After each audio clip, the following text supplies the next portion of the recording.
1947년 독립 후 인도의 초대 수상인 자와할랄 네루는 사회주의 노선을 걸으며 국가 경제를 엄격히 통제했고, 그 결과 중공업을 비롯한 기간 산업을 모두 국영화했습니다.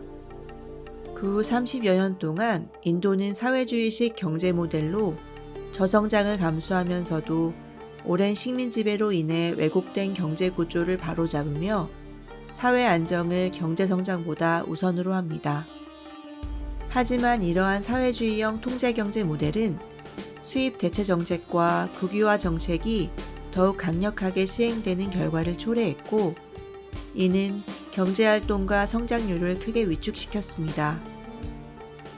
이러한 정부의 과도한 통제와 규제는 현재까지도 인도 경제가 부정부패에 자유로울 수 없는 원인을 제공합니다.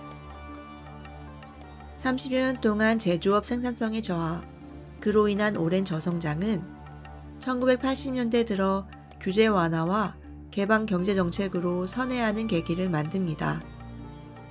경제 자유화 조치는 인도 경제에 큰 활력소로 작용하였고, 그 결과 정부의 규제가 완화되면서 자본재 수입이 원활해졌으며 민간 투자가 크게 증가하는 결과를 불러옵니다.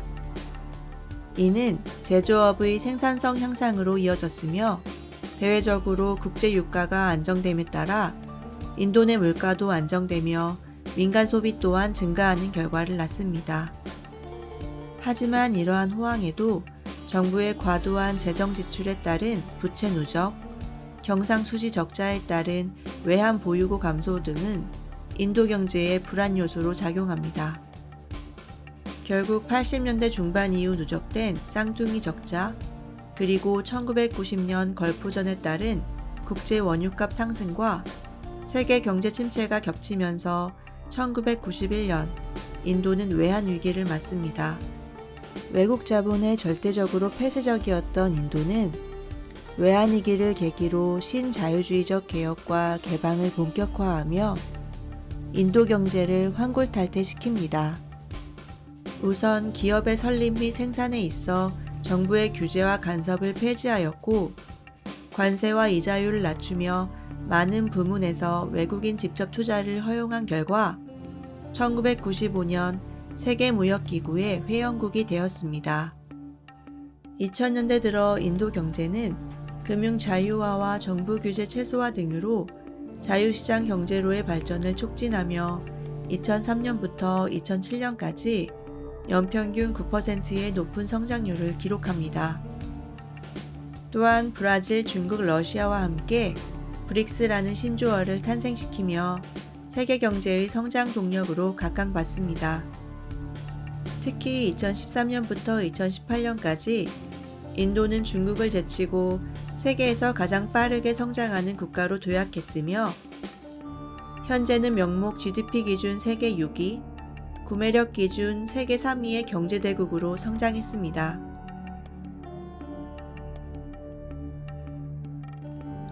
인도 경제의 장기적 성장을 낙관적으로 보는 이유는 인구의 축을 담당하는 막대한 젊은 인구에서 오는 노동력, 그에 따른 낮은 부양률, 건전한 저축, 그리고 꾸준한 외국인 투자 등입니다. 인도는 5억 명의 근로자가 있는 세계에서 두 번째로 많은 노동력을 보유하고 있는 나라로, 이 막대한 노동력과 젊은 인구는 엄청난 소비 시장을 형성하고 있으며, 이는 곧 인도 GDP의 60%가 국내 민간 소비에 의해 주도된다는 결과를 가져옵니다.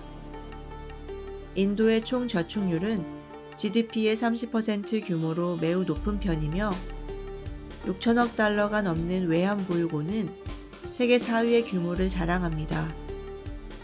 또한 외국인의 꾸준한 투자는 서비스 부문, 컴퓨터 및 통신 산업에 투자되고 있으며, 최근 코로나 사태로 부각된 인도의 의약품 및 제약 부문은 전 세계 백신 수요의 50%를 차지할 만큼 막강한 시장 지배력을 가지고 있습니다. 반면 인도 경제의 불안 요소이자 저해 요인으로는 빈곤, 빈부격차에 따른 불균형, 인구 증가에 따른 고용 창출, 그리고 지하 경제와 부정부패 등이 꼽힙니다. 연방제로 구성된 인도는 주별로 소득 불균형이 심각합니다. 인도 전체 인구의 35%인 5억 명이 거주하는 우타르 프라데시, 비하르, 자르칸드, 오디샤, 차티스가르, 마디아 프라데시는 가장 소득이 낮은 지역입니다. 이러한 저소득은 결국 문맹률, 주거환경, 기대 수명 등에도 영향을 미치며 지역별 불균형을 심화시키고 있습니다. 인도 정부는 이러한 지역별 격차를 줄이기 위해 세금 면제와 값싼 토지를 제공하는 등 기업의 투자를 적극 유치하고 있으나 지역 격차는 갈수록 벌어지고 있습니다. 이런 지역별 격차는 결국 인도의 빈곤율을 높이며 전 세계 최빈곤층의 20%가량이 인도에 거주하고 있는 이유가 되기도 합니다. 인도의 젊은 인구는 경제 성장기에는 큰 경쟁력이 될 수 있지만 경제 침체기에는 그로 인해 고용에 타격을 주며 실업률을 끌어올립니다. 높은 인구 증가율을 따라가기 벅찬 고용 창출 또한 인도 정부가 안고 있는 숙제입니다.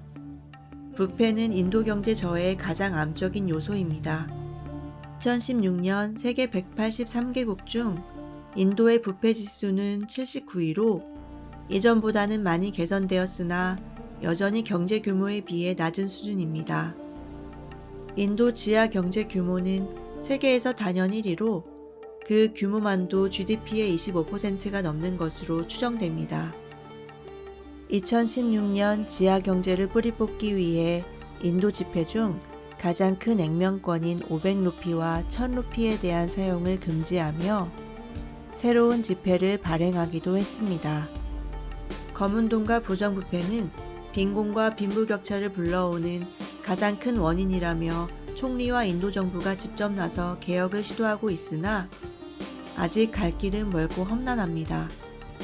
올해 1월 스위스 다보스에서 개최된 세계 경제 포럼에서 나란드라 모디 인도 총리는 인도에 투자하기 가장 좋은 적기는 지금이라며 인도 경제에 대한 확신을 전 세계에 알렸습니다.